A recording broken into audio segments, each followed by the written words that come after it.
நல்ல ஆண்டவரே, நாங்கள் உம்மை ஸ்தோத்திரிக்கிறோம். இந்த நாளிலும் இந்த குருத்தோலை ஞாயிறை கொண்டாடுகிற உலகமெங்கும் கொண்டாடி கொண்டு வந்தாலும் நாங்கள் எப்படி இந்த வசனங்களை நாங்கள் தியானிக்க வேண்டும் என்று எங்களுக்கு நீர் கற்றுத்தாரும். வசனத்தை தியானித்து அதில் இருக்கக்கூடிய மறைப்பொருள்களை அறிந்து கொண்டு நாங்கள் ஆண்டவர் உமக்கென்று வாழ எங்களை படைக்கிறோம். மறைப்பொருளை வெளிப்படுத்துகிற ஆவியானவர், வேதத்தில் மறைந்திருக்கிற ரகசியங்களை ஆண்டவரே எங்களுக்கு நீர் கற்றுத்தாரும். இந்த வார்த்தைகளை பேசுகிற அடியனை தாழ்த்துகிறேன். கேட்கிற ஒவ்வொருவருக்கும் நல்ல செவித்திறனை தாரும். அவைகள் இருதயத்தில் போய் 30 60 கிரியை செய்யட்டும். எங்களை தாழ்த்துகிறோம், வறுமையாக்குகிறோம்.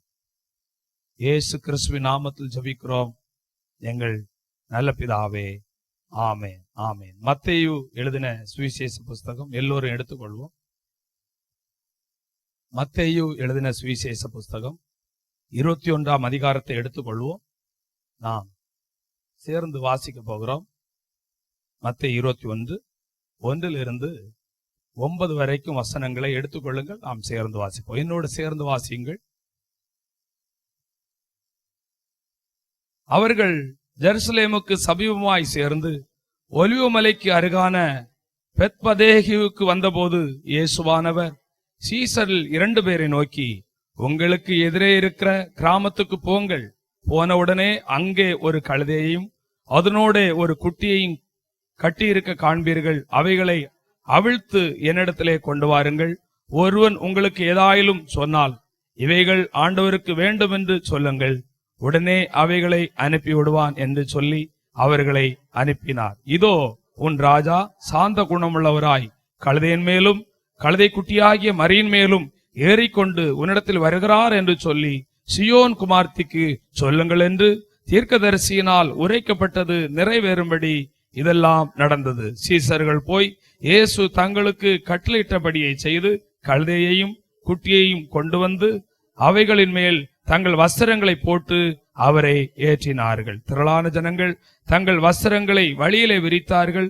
வேறு சிலர் மரக்கிளைகளை தரித்து வழியிலே பரப்பினார்கள். முன்னடப்பாரும் பின்னடப்பாரும் ஆகிய திரளான ஜனங்கள், தாவீதின் குமாரனுக்கு ஓசன்னா, கர்த்தரின் நாமத்தினாலே வருகிறவர் சோத்தரிக்கப்பட்டவர், உன்னதத்திலே ஓசனா என்று சொல்லி ஆர்ப்பரித்தார்கள்.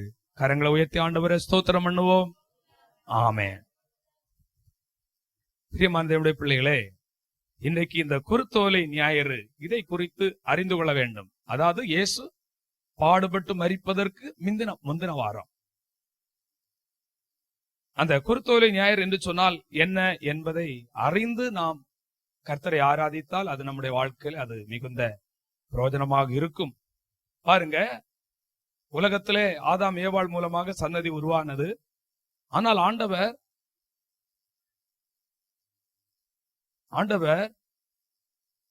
ஆபிரகாமை ஆண்டவர் தெரிந்தெடுத்தார். ஆபிரகாம் மூலமாக இஸ்ரவேல் என்று சொல்லக்கூடியதான ஒரு சன்னதியை தெரிந்தெடுத்து தம்முடைய ஜனங்களாக ஆண்டவர் தெரிந்தெடுத்தார். ஆண்டவர் ஆபிரகாமுக்கு பாலும் தேனும் ஓடுகிற அந்த கானான் தேசத்தை ஆண்டவர் கொடுத்தார். அங்கு தம்முடைய ஜனங்களை வைத்திருந்தார். கர்த்தருடைய நாமத்திற்கு மகிமை உண்டாகட்டும். யோசேப்பின் காலங்களிலே இஸ்ரவேல் ஜனங்கள் எகிப்திலே போய் அடிமையானார்கள்.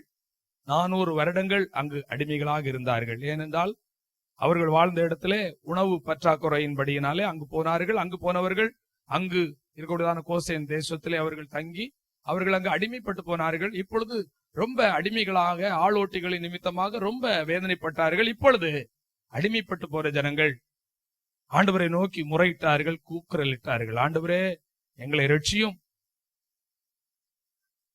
எங்களை மறுபடியும் எங்கள் சொந்த தேசத்துக்கு எங்களை கொண்டு போகும், நாங்க படக்கூடிய கஷ்டம் ரொம்ப கஷ்டம் அப்படின்னு சொல்லிட்டு ரொம்ப கூக்குரலிட்ட போது ஆண்டவர் என்ன பண்ணினார்? மோசே என்று சொல்லக்கூடியதான தேவ மனிதனை இரட்சகனாக அனுப்பி அவர்களை ஆண்டவர் தெரிந்தெடுத்து மறுபடியுமாக செங்கடலை பிளந்து யோர்தானை பிளந்து யோசுவா மூலமாக அவர்களை கானான் தேசத்துக்கு ஆண்டவர் கொண்டு போகிறார். ஆனால் இந்த ஜனங்கள் வழியிலே பல தவறுகளை எல்லாம் செய்து கொண்டே வந்தார்கள். அதனால அவர்களுக்கு ஆண்டவர் வச்ச பேர் என்னன்னா வணங்கா களத்துள்ள ஜனங்கள். ஏன்னா ஒருபோதும் இவர்கள் கேட்டு சத்தியத்தை கேட்பார்கள், ஆனால் என்ன இல்ல, அவங்க கீழ்ப்படுத்தல் இல்லை. ஏன்னா வர வழியிலே முறுமுறுப்போடு தான் வர்றாங்க ஒரு கூட்டத்தார். ஒரு கூட்டத்தார் மோசைக்கு கீழ்ப்படிந்து ஆண்டவருக்கு கீழ்ப்படிந்து ஒரு கூட்டத்தார் வருகிறார்கள். அப்படியாக அவர்கள் வந்தார்கள். மோசே மரித்து போனான். அதற்கு பின்பு யோசுவாவும் மரித்து போனார்.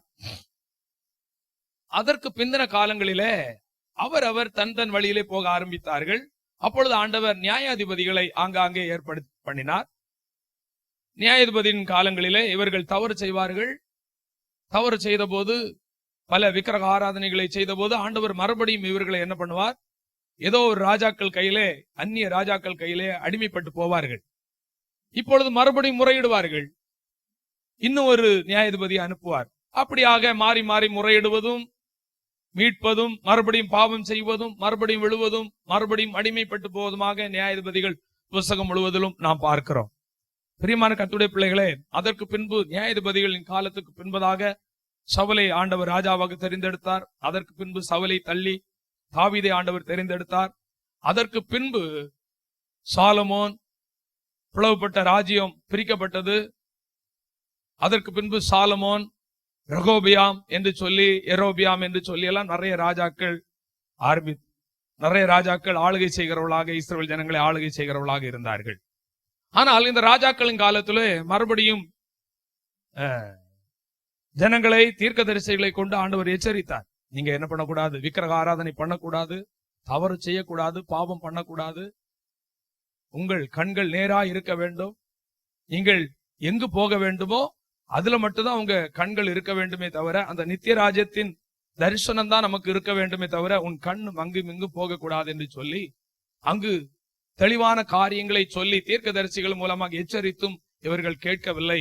இப்பொழுது மறுபடியுமாக ஏற்கனவே அடிமைப்பட்டிருந்தார்கள் 400 வருடங்கள், 430 வருடங்கள்.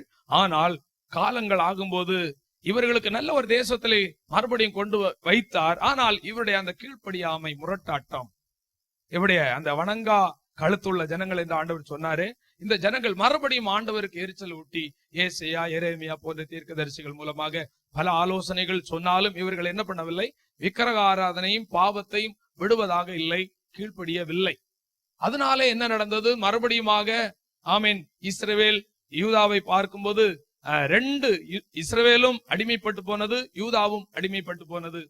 யூதா இஸ்ரவேல் அசிரியாவுக்கும், யூதா பாபிலோனுக்கும் அடிமைப்பட்டு போனது. தெற்கு ராஜ்யமும் வடக்கு ராஜ்யமும் அடிமைப்பட்டு போய்விட்டது. பிரியமான தேவனுடைய பிள்ளைகளே, இப்போது மறுபடியும் அடிமைத்தனம். அன்றைக்கு 400 வருட அடிமைத்தனம், இப்பொழுது மறுபடியும் 70 வருட அடிமைத்தனம். இந்த 70 வருட அடிமைத்தனத்தில் இருந்து ஜனங்கள் முறையிட்டார்கள், மறுபடியும் எங்களை இஸ்ரவேல் தேசத்துக்கு நீங்க கொண்டு போன ஆண்டவரே. அப்பொழுது கோரேசின் ஆவி ஆண்டவர் ஏவுகிறார், எழுப்புகிறார். மறுபடியும் ஆமேன், இடிந்து போன ஆலயத்தை கட்டுவதற்கு ஆமீன் எஸ்ரா இப்படிப்பட்டதான ஆட்கள் அங்கு சென்று கர்த்தருடைய ஆலயத்தை மறுபடியும் கட்டுகிறார்கள். பல விதங்களில் பல டீமாக அங்கு போகிறார்கள். இங்க அடிமைப்பட்டிருந்த ஆட்கள் எல்லாம் மறுபடியும் எங்க போறாங்க? ஜெருசலேமுக்கு, சொந்த தேசத்துக்கு போறாங்க. தேவாலயம் கட்டப்படுகிறது. அலங்கம் நெகேமியாவி காலங்களிலே அலங்கங்கள் கட்டப்படுகிறது. அப்படிப்பட்டதான ஒரு சூழ்நிலைகளிலே இப்பொழுது அந்த இவர்கள் போன அந்த காலங்களிலே அந்த ஒவ்வொரு காலத்திலும் ஒவ்வொரு சாம்ராஜ்யம் இருந்தது. கிரேக்க சாம்ராஜ்யம் இருந்தது. கிரேக்க சாம்ராஜ்யத்துக்கு பின்பு, அதாவது மகா அலெக்சாண்டர், அவர் முழு உலகத்தை ஆளுகை செய்தார். இந்திய தேசத்திலும் அவர் படையெடுத்து போகும் பொழுதுதான் அவர் என்ன பண்ணினார்? அவர் ஃபீவர்னால என்ன பண்ணினார்? அவர் மரித்தார். நம்ம வரலாறுல எல்லாம் பார்ப்போம். அதே போல அவர் கிரேக்க சாம்ராஜ்யம் அலெக்சாண்டர் மரித்த பின்பு, அதற்கு பின்பு 4 தளபதிகள் எழுப்பினார்கள். அவருடைய மரணத்துக்கு பின்பு கிரேக்க சாம்ராஜ்யம் பிளவுபட்டது. அதற்கு பின்பு ரோம சாம்ராஜ்யம் ஆரம்பித்தது. இந்த ரோம சாம்ராஜ்யம் ஆரம்பித்த அந்த நாட்களிலே இந்த ரோமர்கள் உலகத்திலே பல தேசங்களை ஆளுகை செய்து கொண்டிருந்தார்கள். இப்பொழுது மறுபடியுமாக இஸ்ரவேல் தேசத்தையும் அந்த நாட்கள் இவங்க அங்க இஸ்ரவேல் தேசத்துக்கு போனாங்களே தவிர இவங்களை ஆமேன் ஆளுகை செய்து கொண்டிருந்தது யாரு? ரோமர்கள். இப்படிப்பட்டதான ஒரு சூழ்நிலை இருந்தது. இப்போ அடிமைப்பட்டு இருக்கிறார்கள். நம்மை பிரிட்டிஷ்காரங்க அடிமைப்படுத்தி வைத்திருந்தாங்க இல்லையா? நம்முடைய இந்திய தேசத்தை அடிமைப்படுத்தி கொண்டிருந்தாங்க. நிறைய பேர் போராட்ட வீரர்கள் எழும்பி, காந்தியடிகள் போன்றவர்கள் எல்லாரும் என்ன பண்ணினாங்க? போராட்டங்கள் பண்ணி, பல ராஜாக்கள் எல்லாரும் சேர்ந்து போராட்டங்களை பண்ணி எடுத்து எப்படி ஆயிலும் ஒரு சுதந்திர நாட்டை நமக்கு பெற்றுக் கொடுத்தது போல, 1947 நம்முடைய தேசம் சுதந்திரம் அடைந்தது போல இவர்கள் அடிமைப்பட்டு போகிறார்கள். அப்பொழுது இவர்கள் ஆண்டவரை நோக்கி முறையிட்டுக் கொண்டிருக்கிறார்கள், மெஸ்ஸியாவை எதிர்பார்த்து கொண்டிருக்கிறார்கள். ஒரு இரட்சகர் மறுபடியும் வர வேண்டும், மறுபடியும் எங்களை என்ன பண்ண வேண்டும், விடுவித்து எங்களை ஆமென் ஒரு சுயாதீனமான ராஜ்யத்திலே எங்களை இந்த அடிமைத்தனத்திலிருந்து ரோமருடைய ஆளுகையை நீக்கி எங்களுக்கென்று இஸ்ரவேலர்களுக்கென்று இன்றைக்கு இருப்பது போல ஒரு இஸ்ரவேலர்களுக்கென்று ஒரு தனி ராஜ்யத்தை தர வேண்டும் என்று சொல்லி அவர்கள் ஆண்டவரை நோக்கி முறையிட்டுக் கொண்டிருந்த பொழுது நம்முடைய ஆண்டவராகிய இயேசு கிறிஸ்து தாவீதின் ஊரிலே அவர் பிறந்தார். யூதருடைய ராஜாவை பார்க்கும்போது அவர் யூதருடைய ராஜா எங்கே பிறப்பார் என்று சொல்லி ஏரோது சொல்லுகிறார். யூதருடைய ராஜா, யூதர்களுக்கு ராஜா. ஏனென்றால் அவர் பிறந்ததுக்கு அப்புறமா 30 வயதுல ஊழியத்துக்கு வந்தார். 3 வருடங்கள் ஊழியம் செய்தார். ஆனால் இந்த 3 வருடங்களிலே பலவிதமான அற்புதங்களையும் அடையாளங்களையும் செய்தார். பிரியமான கர்த்தருடைய பிள்ளைகளை, குறிப்பாக இவர் இப்படி அற்புதங்களை அடையாளங்கள் செய்தபடினால விசேஷமாக ஒரு அற்புதம், என்ன அற்புதம்னா, யோவான் 12ஆம் அதிகாரம் 18 19 வரைக்கும் நீங்கள் வசனத்தை படித்து பார்க்கும்போது, யோவான் 12ஆம் அதிகாரம் 18 19 வரைக்கும் வசனங்கள், அதாவது மரித்து 4 நாள் ஆன லாசருவையே உயிர்ப்பித்தார் என்று சொன்ன அற்புதத்தை அவர்கள் கேள்விப்பட்ட போது, ஜனங்கள் எல்லாரும் இப்ப யாருக்கு எதிர்கொண்டு போறாங்க, யூதருடைய ராஜாவுக்கு எதிர்கொண்டு போனார்கள். பரிசேயர்களுக்கு ரொம்ப ஒரு குழப்பம் ஆயிற்று. ஒருவரை ஒருவர் நோக்கி, நீங்கள் செய்கிறதெல்லாம் வீணென்று அறிகிறது இல்லையா? இதோ உலகமே அவனுக்கு பின் சென்று போயிற்று என்றார்.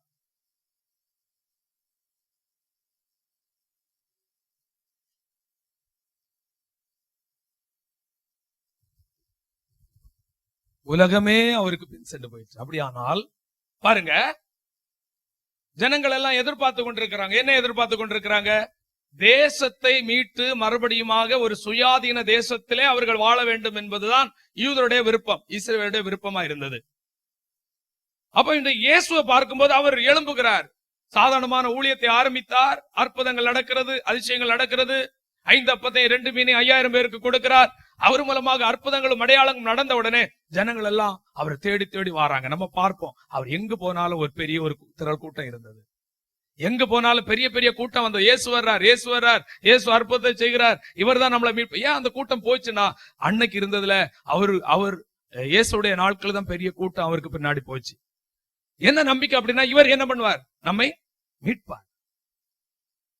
அவங்களுக்குள்ள இருந்த நம்பிக்கை எல்லாம் என்னன்னா, உலக பிரகாரமாக தேசத்தை மீட்கிற அந்த காரியம்தான் அவங்க மீட்பர் என்று சொல்லி, மேசியா என்று சொல்லி இயேசுவை நம்பிக்கொண்டிருந்தார்களே தவிர, உண்மையாகவே இயேசு மரிப்பதனால்தான் மீட்பு வரும் என்று சொல்லி அவர்கள் நம்பவில்லை. அது அவர்களுக்கு தெரியவில்லை, அதை அவர்கள் ஏற்றுக்கொள்ளவும் இல்லை.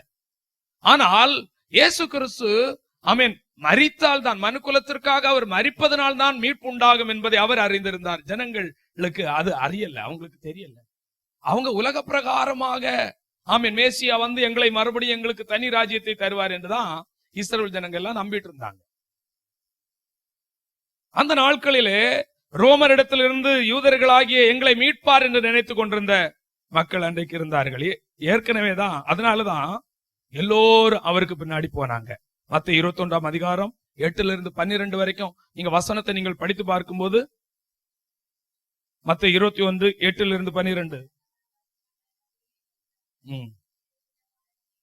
திரளான ஜனங்கள் என்று சொல்லப்பட்டிருக்கிறது. அடுத்த வசனம்,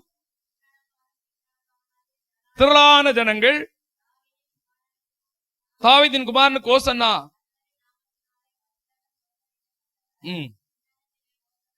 ஆர்ப்பரித்தார்கள். பாருங்க, இதுல இவர் ராஜ்யத்தை மீட்க வருகிறார் என்று சொல்லி அவர்கள் நினைத்தார்கள். ஏன் அவ்வளவு கூட்டம் அவருக்கு பின்னாடி சென்றது? அவர் வெற்றிகரமான பிரவேசிக்கிறார், ஜெருசலேமுக்கு வருகிறார், அவர் மரிக்க வருகிறார் என்று சொல்லி யாருக்கு தெரியாது? இந்த ஜனங்களுக்கு தெரியாது. அவர் என்ன பண்ண போகிறார்? வருகிறார், கூட்டம் கூடுகிறது, கூட்டம் எல்லாம் போகுது, அவருக்கு பின்னாடி போயிடுச்சு, எல்லாருக்கும் ஏமாந்துட்டாங்க. இயேசுக்கு தான் தெரியும் அவர் ஏன் போக போறார். மரிக்க போகிறார், பிதாவின் சித்தத்தை நிறைவேற்ற போகிறார். ஒரு வாரத்துல, ஒரு சில நாட்களிலே காட்டி கொடுக்க போகிறார்கள், மரிக்க போகிறார், அவருக்கு தெரியும். ஆனா ஜனங்களுக்கு தெரியல, இவர் என்ன ஆக போகிறார், ராஜாவாக போகிறார் என்றுதான் அவருக்கு பின்னாடி போனாங்க. ஆமேன். அவர் ஜனங்களை மீட்டு ரட்சிக்க பவனி வருகிறார் என்பதை உணராமல் அவர் தேசத்தை மீட்டு மறுபடியும் இஸ்ரவேல் ஜனங்களுடைய கையிலே கொடுப்பார் என்று சொல்லி அவர்கள் நினைத்துக் கொண்டிருந்தார்கள். ரோமர் கையிலிருந்து விடுவிப்பார் என்று நினைத்தார்களே தவிர, பாவிகளுக்காக கிறிஸ்து உலகுக்கு வந்தார் என்று சொன்ன வார்த்தையின்படி அவர் மனுக்குலத்திற்காக மரித்து அடக்கம் பண்ணப்பட்டு உயிரோடு எழுந்து மறுபடியும் வருவார், அந்த இரத்தத்தினாலே மீட்பு உண்டாகும் என்பதை அவர்கள் அறியாமல் இருந்தார்கள். அதனால்தான் ஒரு கூட்டம் போயிடுச்சு. ஒரு கூட்டம் போனது நோக்கம் என்ன? நமக்கு எல்லாம் டவுட் வரும். இந்த வாரத்துல ஒரு கூட்டம் ஜனங்க போகுது, தாவீதின் குமாரனுக்கு ஓசன்னா, உன்னதத்தில் ஓசன்னா, ஆமேன் என்று சொல்லி போய் கொண்டிருந்தவங்க மறு வாரத்துல என்ன பண்ணாங்க? இவரை சிலுவையிலே அறையும். எப்படி ஒரு வாரத்துல மாற்றம் வந்துச்சுன்னா, மனுஷனுடைய அவனுடைய எண்ணம் எல்லாம் வேறையா இருந்துச்சு. மத்த 26ஆம் அதிகாரம் 56வது வசனத்துல என்ன நடந்தது? அதுவரைக்கும் அவரோடு இருந்தாங்க. கழுத போற இடத்துல எல்லாம் ஒரு கூட்டம் போயிட்டே இருந்துச்சு.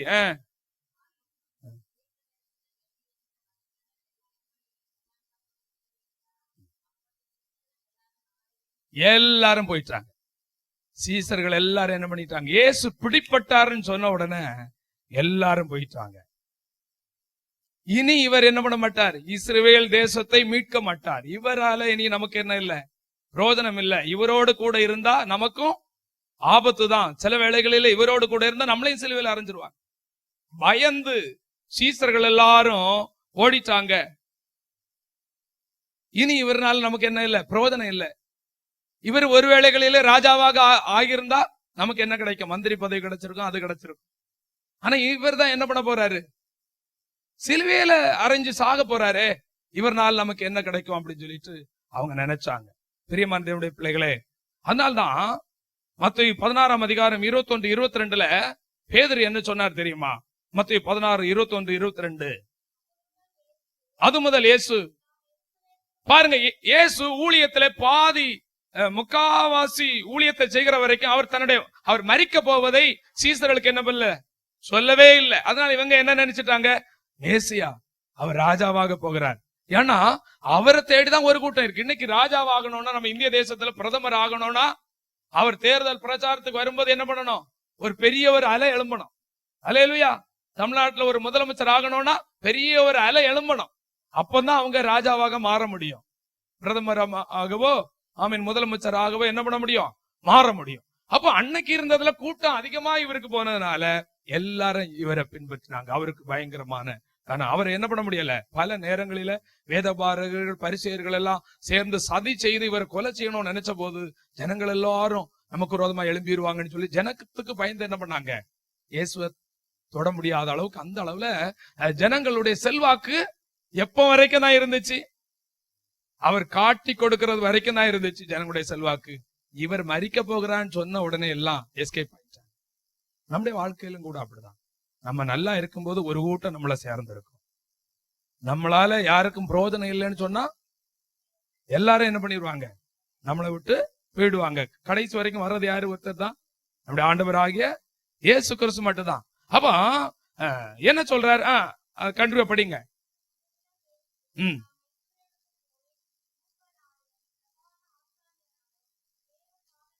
சீக்கிரம் படிங்க.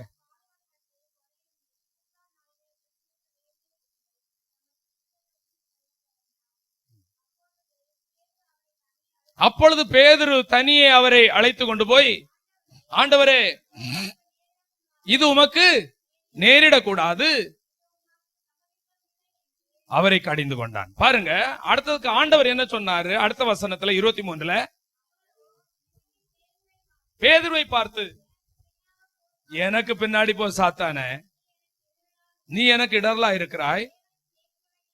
தேவனுக்கு ஏற்றவைகளை சிந்தியாமல் மனிதனுக்கு ஏற்றவைகளை சிந்திக்கிறாயே என்று கடிந்து கொண்டார். நம்முடைய வாழ்க்கையிலும் கூட சில வேளைகளிலே நாம் தேவனுக்கு ஏற்றவைகளை சிந்திக்காமல் மனிதனுக்கு ஏற்றவைகளை சிந்திக்குள்ளாய் மாறுகிறோம். ஆனால் ஆண்டவர் இவனை பார்த்து என்ன சொல்லுகிறார்? எப்பா, உலக பிரகாரமான ராஜ்யத்தை குறித்தே நீ தேடிட்டு இருக்கிறாருப்பா. நமக்கென்று ஆமேன் தேவனுக்கு ஏற்றவைகளை சிந்தி, நமக்கென்று ஒரு நித்திய ராஜ்யம் இருக்கிறது.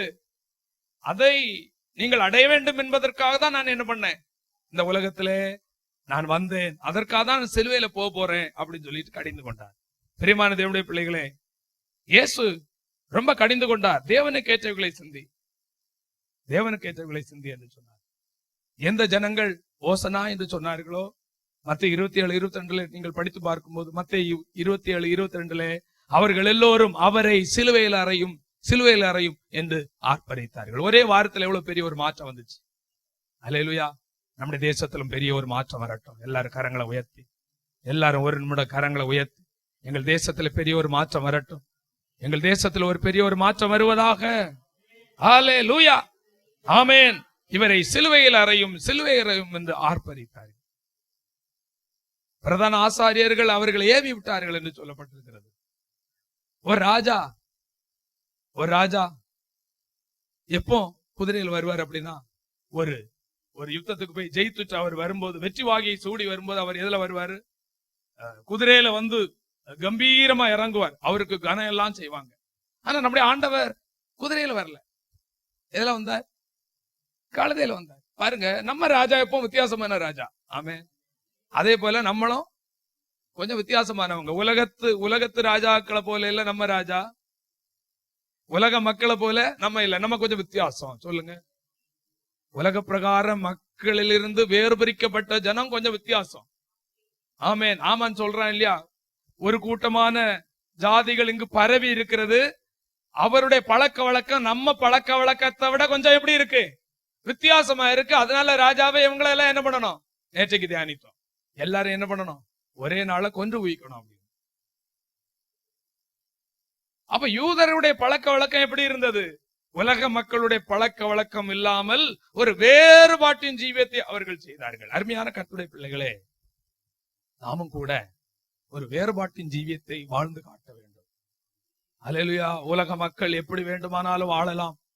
ஆனால் நாம் அப்படி வாழ ஆண்டவர் நம்மை தெரிந்தெடுக்கவில்லை. கர்த்தருடைய பரிசுத்த நாமத்திற்கு மகிமை உண்டாகட்டும். உலக பிரகாரமான குதிரையிலே போவது வெற்றி, ஆனால் கழுதையில் போவது வெற்றியா என்று சொன்னால் இயேசுவின் பார்வையிலே அதுவும் வெற்றி.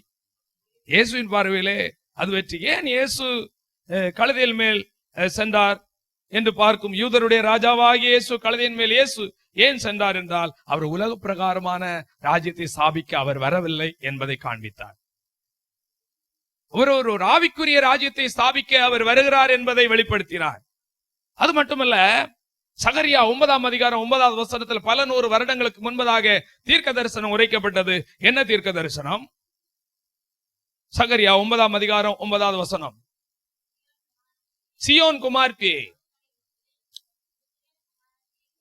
கம்பீரி, இதோ உன் ராஜா. ஜெருசலேம் ஜனங்களே களி கூறுங்கள், இதோ உன் ராஜா உன்னிடத்தில் வருகிறார். எப்படி வருகிறார்? அவர் நீதி உள்ளவரும் அவர் ரட்சிக்க வருகிறார். ஆமென். அவர் எதற்கு வருகிறார்? ரட்சிக்கிறவரும், அடுத்தது தாழ்மை உள்ளவரும், கழுதையின் மேலும் கழுதை குட்டி ஆகிய மரியின் மேலும் வருகிறார் என்று சொல்லப்பட்ட தீர்க்க தரிசனம் நிறைவேறும்படியாக கழுதையில் வந்தார். வானமும் பூமியும் ஒளிந்து போகும், என் வார்த்தைகள் ஒரு நாள் ஒளிந்து போவாது. தீர்க்க தரிசனங்களை நிறைவேற்றுகிற தேவனாக அவர் வந்தார்.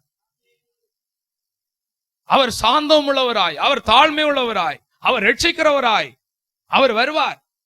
பிரியமான தேவனுடைய பிள்ளைகளே, அவர் சாந்தமும் தாழ்மையும் உள்ளவர். மத்தேயு 11:29 நீங்கள் படித்து பார்க்கும்போது, மத்தேயு 11:29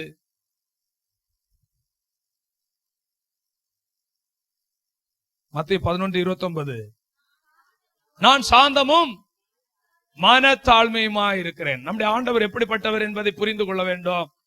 நான் சாந்தமும் மனத்தாழ்மையும் உள்ளவருமாய் இருக்கிறேன். நான் சாந்தமும் மனத்தாழ்மையும் உள்ளவருமாய் இருக்கிறேன். குதிரை என்று சொன்னால் ஒரு மாம்ச பலன். குதிரையை ஆண்டவர் நம்பவில்லை. தேவ சித்தம் செய்ய இந்த கழுதை போதும் என்று நம்பினார். அல்லேலூயா. உலக பிரகாரமாக பார்க்கும்போது குதிரைகளுக்கு தான் மதிப்பு. குதிரையும் கழுதையும் இருந்தா, குதிரை வருதுன்னா உடனே எல்லாரும் பார்ப்போம். கழுதை இருந்தா ஒரு மாதிரியா பார்ப்போம். குதிரை போகும்போது எப்படி இருக்கும்? டக் டக் டக் டக்னு போவோம். கழுதை போகும்போது எப்படி இருக்கும்? அது கொஞ்சம் ஒரு மாதிரியா போவோம். அப்போ நம்ம அதிகமா எதை பார்க்க விரும்புவோம்? குதிரையை பார்க்க விரும்புவோம். உலக பிரகாரமாக அல்ல. குதிரைக்கு முக்கியத்துவம் கொடுப்போம், கழுதைக்கு என்ன பண்ண மாட்டோம். நம்ம முக்கியத்துவம் கொடுப்போம். கழுதை வந்தா என்ன பண்ணுவோம்? ஒரு மாதிரியா பார்ப்போம். ஏன்னா அது ஏன் ஒரு மாதிரியா பார்ப்போம்? அது சவுண்ட் போடுறத பார்த்துருக்கீங்களா? எப்படி போடும்? யாராலும் மிமிக்ரி பண்ணி சொல்ல முடியுமா? யாராலும் சொல்லுங்க. கழுதை எப்படி கத்தும்? சின்ன பிள்ளைங்க எல்லாம் யாராலும் சொல்லுங்கடா. அது எப்படி? யாரும் சொல்ல எப்படி பாருங்க. கழுதை ஒரு புத்திசாலி இல்ல, கழுதை முட்டாளும் இல்ல, ஆனா கழுதை புத்திசாலி இல்ல. அதாவது ரொம்ப அது வந்துட்டு மெச்சூரிட்டின்னு நம்ம என்ன பண்ண முடியாது, ரொம்ப புத்திசாலி அப்படியெல்லாம் சொல்ல முடியாது. எனவே பாருங்க, கழுதை புத்திசாலி இல்ல. நம்ம பிறரை திட்டும் போது என்ன சொல்லுவோம்? கழுதை. இந்த சென்னையில என்ன கைத அப்படின்னு சொல்லுவாங்க. கைது 7 கைது வயதாவது உனக்கு, இன்னும் புத்தி வரலையா, இன்னும் அறிவு வரலையான்னு சொல்லுவாங்க. அப்ப எதுக்கு ஒப்பனையா சொல்றாங்க? கழுதை. அப்ப கழுதை அந்த அளவு கீழ்த்தரம் ஆயிடுச்சு. ஆனா ஆண்டவர் தெரிந்தெடுத்தது யார? கழுதையை தான் தெரிந்தெடுத்தார். நீங்களும் நானும் ஒரு கழுதை. அல்லேலூயா சொல்லுங்க. நம்ம புத்திசாலியா? ஆமா. நல்ல புத்திசாலிகள், நல்ல படித்தவர்கள், நல்ல திறமைசாலிகள் எல்லாம் எங்க இருப்பாங்க? பெரிய பெரிய ஆமென் ஆபீஸ்கள்ல உயர் பதவிகள்ல இருப்பாங்க. அல்லேலூயா. ஆனா கர்த்தருடைய ஊழியத்தை செய்ய அவங்க எல்லாம் என்ன பண்ண மாட்டாங்க? வரமாட்டாங்க. ஆனா சாதாரணமான உங்களை என்னையும் போல சாதாரணமான பேதையா, பார்ப்பதற்கு அருவருப்பா, அழகில்லாத நம்மளை போல உள்ள ஆட்களை தான் ஆண்டவர் தன்னுடைய ஊழியத்துக்கு தேர்ந்தெடுக்கிறார். கழுதையை போல பேச தெரியாத, அல்லேலூயா, நல்ல உருவம் இல்லாத, வாயை திறந்தாலும் அது ஒரு மாதிரியா கத்துது, அருவருப்பா இருக்கு, அல்லேலூயா, சரியா பாட தெரியாத, இப்படிப்பட்டதான கழுதையை போன்ற ஆட்களை ஆண்டவர் தெரிந்தெடுக்கிறார் என்பதற்கு உதாரணம். எல்லாரும் உலகத்துல குதிரையை தேடுறாங்க, ஆனா இயேசு யாரதான் தேடி வந்தார்? கழுதைகளாகிய நம்மை. அல்லேலூயா, ஆமென். படித்த புத்திசாலிகள் அரண்மனையில இருக்கிறார்கள், ஆனால் படிக்காத நாம் தெருக்களிலே கர்த்தருடைய ராஜ்யத்தை சொல்லிக் கொண்டிருக்கிறோம். ஆமென். சுவிசேஷத்தை நாம் சொல்ல வேண்டும். அல்லேலூயா. பிரியமான கர்த்தருடைய பிள்ளைகளே, நீங்க பொதுவா ஒரு சர்வே எடுத்து பாத்தீங்கன்னா, சபைகளில இன்னைக்கு ஊழியம் செய்கிறவங்க யாரா இருப்பாங்கன்னா ஏழை ஜனங்களா இருப்பாங்க. அல்லேலூயா. ஆமா, சோதரன். படித்தவங்க அவங்க அறிவுல அப்படியே மேல போயிட்டு இருப்பாங்க. உலகத்துல எப்படி மேல அடையணும் அதுல போயிட்டே இருப்பாங்க. சில படித்தவங்க, சில கலெக்டர்ஸ் என்ன பண்றாங்க? ஊழியமும் சிலர் என்ன பண்றாங்க? செய்யறாங்க. ஆனா பெரும்பாலும் ஏழைகள் தான். அல்லேலூயா. இந்த ஊழியத்துக்கு வந்த ஆட்கள் எல்லாம் பாருங்க, பாஸ்டர்ஸ் எல்லாம் பாருங்க, மேக்சிமம் நிறைய பேர் என்ன இல்ல, படிக்காத ஆட்களா இருப்பாங்க. ஆனா அந்த ஆட்களை எடுத்து ஆண்டவர் செய்கிற கிரிய பெருசா இருக்கும். அவங்களை எடுத்து ஆண்டவர் பயன்படுத்துகிறதும் பெருசா இருக்கும். ஆமென். ஹல்லேலூயா. இப்ப நம்ம எல்லாம் ஒண்ணு இல்லாம நம்ம வந்ததுனால நம்ம யாரதான் சார்ந்து நிக்கிறோம்? ஹல்லேலூயா. ஆமா, சோதரன். எங்க குடும்பத்துல யாரும் ஊழியக்காரங்க இல்ல. நமக்கு ஊழியம்னா யாரும் சொல்லிக் கொடுக்க யாருமே இல்ல. ஆனா ஒரு பின்புலம் இல்லாம நம்ம இந்த ஊழியத்துக்கு வர்றோம். ஹல்லேலூயா. ஆனா தகுதி இல்லாத ஆட்கள் ஆண்டவர் எடுத்து பயன்படுத்தி கொண்டு வருகிறார். எல்லாரும் கரங்களை உயர்த்தி ஆண்டவரை சோத்திரம் பண்ணுவோமாக, சோத்திரம் பண்ணுவோமாக. ஆமென். கழுதை போல புத்திசாலி இல்லாத உங்களை என்னையும் தான் ஆண்டவர் தேடி வந்தார். அல்லேலூயா. புத்திசாலிகளை தேடி வரவில்லை. கழுதைக்கு ஒரு மதிப்பும் இல்லை, அதனால்தான் இந்த கழுதையை தேடி வந்தார். அல்லேலூயா. எல்லாரும் கரங்களை உயர்த்தி கர்த்தருடைய நாமத்திற்கு ஆமா மகிமை உண்டாவதாக. அப்ப ஒன்றுக்கு உதவாத இந்த கழுதைகளை ஆண்டவர் தெரிந்தெடுத்தார். நம்மள உலகத்துல நல்ல ஒரு உயர் பதவிக்கு நம்மளால் போக முடியல, ஆனா கர்த்தருடைய ராஜ்யத்தை கட்டுகிறதுல உயர எழும்ப முடியும். எல்லாரும் அப்படிதான். அல்லேலூயா. சோத்திரம். கர்த்தருடைய நாமத்திற்கு மகிமை உண்டாகட்டும். கர்த்தர் நல்லவர். உலக பிரகாரமாக அவனுக்கு யோகம் கிடைக்கும், நமக்கு ஒரு யோகமும் கிடைக்காது. கழுதையை பார்த்தா, நம்ம ஏசப்பாவுடைய முகத்தை பார்த்தாதான் யோகம் கிடைக்கும். புரியுதுங்களா? அந்த சத்தியத்தை மறந்துடக்கூடாது. நமக்கு யாருடைய முகத்தை பார்த்தா யோகம் கிடைக்கும்? இயேசுவின் முகம். சொல்லுங்க. உலக பிரகாரமான என்னை பார் யோகம் வரும்னு சொல்லி போட்டிருக்கிறவன் எத்தனை பேர் யோகத்துல கிடக்கிறான்? அல்லேலூயா. கர்த்தர் நல்லவராக இருக்கிறார். பாருங்க, குருத்தோலை ஞாயிறின் செய்தி என்ன என்று பார்க்கும் பொழுது, ஓசனா என்று சொல்லி ஆர்ப்பரித்தார்கள். லார்ட் சேவ் மீ, என்னை ரட்சியும், எங்களை ரட்சியும். அல்லேலூயா. எங்களை ரட்சியும். எபிரேய வார்த்தை நமக்கு தெரியாது, அதனால ஓசனா நம்ம சொல்றோம். என்னை ரட்சியும். எல்லா கரங்களை உயர்த்தி என்னை ரட்சியும், என் குடும்பத்தில் உள்ளவர்களை ரட்சியும், என் சபையை சுற்றில் உள்ளவர்களை ரட்சியும். குடும்பம் குடும்பமாக ரட்சிக்கப்பட்டு சபைக்கு வர கர்த்தர் எங்களுக்கு கிருபை தாரும், எங்களை ரட்சியும் இயேசுவின் நாமத்தில் பிதாவே, ஆமென். பாருங்க, இந்த பகுதியிலிருந்து ஒவ்வொரு நாளும் ஒவ்வொரு வருடத்திலும் ஒரு பகுதியை எடுத்து நம்ம என்ன பண்றோம்? பிரசங்கம் பண்றோம். ஆனா இன்னைக்கு இந்த இடத்துல இருந்து ஒரு பகுதியை எடுத்து படிக்கிறோம். இதுல யாரு கதாநாயகன் அப்படின்னா கழுதை தான். அல்லேலூயா. இன்னைக்கு கழுதையை பற்றி தான் நம்ம என்ன பண்ண போகிறோம், பார்க்க போறோம். இந்த கழுதை முதல்ல அது ஒரு கட்டப்பட்ட கழுதை. ஆமென். ஆண்டவர் யாரை தெரிந்தெடுத்தார்? கட்டப்பட்ட கழுதை. ஒரு காலத்துல நாமும் இப்படிதான் இருந்திருப்போம். பாவத்துல கட்டப்பட்டு, பிசாசினால கட்டப்பட்டு, சாபத்தினால கட்டப்பட்டிருந்தோம். எத்தனை பேர் கட்டப்பட்டிருந்த என்னை ஆண்டவர் விடுதலை ஆக்கினார் என்று சொல்ல முடியும்? இல்லாதவங்க விடுதலை ஆக்கினார் என்று சொல்லுகிறவர்கள் மட்டும் வலது கரத்தை உயர்த்தி ஆமென். அல்லேலூயா. மேக்சிமம் எல்லாரும் ஏதோ ஒரு காரியத்தினால உலகத்துல நம்ம கட்டப்பட்டிருந்தோம். கர்த்தருடைய பரிசுத்த நாமத்திற்கு மகிமை உண்டாகட்டும். ஆண்டவர் நம்மை தொடர்ந்து நடத்துவாராக. பாருங்க, அதற்கு வசன ஆதாரம் என்ன? மத்தேயு 21 அதிகாரம் 2 மற்றும் 7 வசனத்தை படியுங்கள். எதிரே இருக்கிற கிராமத்துக்கு போங்கள், கழுதையும் அதனோடு ஒரு குட்டியையும் கட்டியிருக்க ஒரு குடும்பம் கட்டப்பட்டிருக்கிறது காண்பீர்கள். அவைகளை அவிழ்த்து என்னிடத்திலே கொண்டு வாருங்கள். கழுதை மட்டுமல்ல, கழுதை குட்டியும் கட்டப்பட்டிருக்கிறது. இன்றைக்கு சின்ன பிள்ளைகள் எல்லாரும் மொபைல் போன்னாலே கட்டப்பட்டிருக்கிறார்கள். அல்லேலூயா. ஆமென். சின்ன பிள்ளைகள் எல்லாம், ஸ்கூல் படிக்கிற பிள்ளைகள் எல்லாம் போதை பழக்க வழக்கத்தினாலே கட்டப்பட்டிருக்கிறார்கள். போதை மாத்திரைகள், போதை ஊசிகள், இப்படியாக கழுதைகள் கட்டப்பட்டது மட்டுமல்ல, கழுதை குட்டிகளும் கட்டப்பட்டு கொண்டிருக்கிறது. இது கடைசி காலம். எனவே ஆமென், இவைகளை கட்டவிழ்க்க வேண்டும் என்ற நோக்கத்தோடு தான் இந்த இயேசு பவனியாக போகிறார். அதற்கு அடையாளமாக கழுதையை, ஆமென், கட்டப்பட்டிருக்கூடிய கழுதையை 2 பேரே அனுப்புகிறார். கட்டவிழ்ப்பதற்கு 2 பேரே அனுப்புகிறார். அவர்கள் 2 பேரும் கீழ்ப்படுகிறார்கள். இது எங்களால முடியாதுன்னு சொல்லல, ஆண்டவர் சொல்ற வார்த்தைக்கு கீழ்ப்படிந்து அவர்கள் போய் கழுதையின் கட்டை அவிழ்த்து கொண்டு வருகிறார்கள். பாவத்தில் கட்டப்பட்டிருந்த கழுதை, ஒரு நாள் நாம் பாவத்தில் கட்டப்பட்டிருந்தோம், பிசாசினால் கட்டப்பட்டிருந்தோம், சாபத்தினால் கட்டப்பட்டிருந்தோம். ஆண்டவர் அந்த கட்டுகளை எல்லாம் அவிழ்த்தார். ஒரு நன்றி செலுத்துவோமா? அல்லேலூயா. இன்றைக்கு ஆண்டவருக்கு பயனுள்ள பாத்திரமாக நம்மை மாற்றுகிறார்.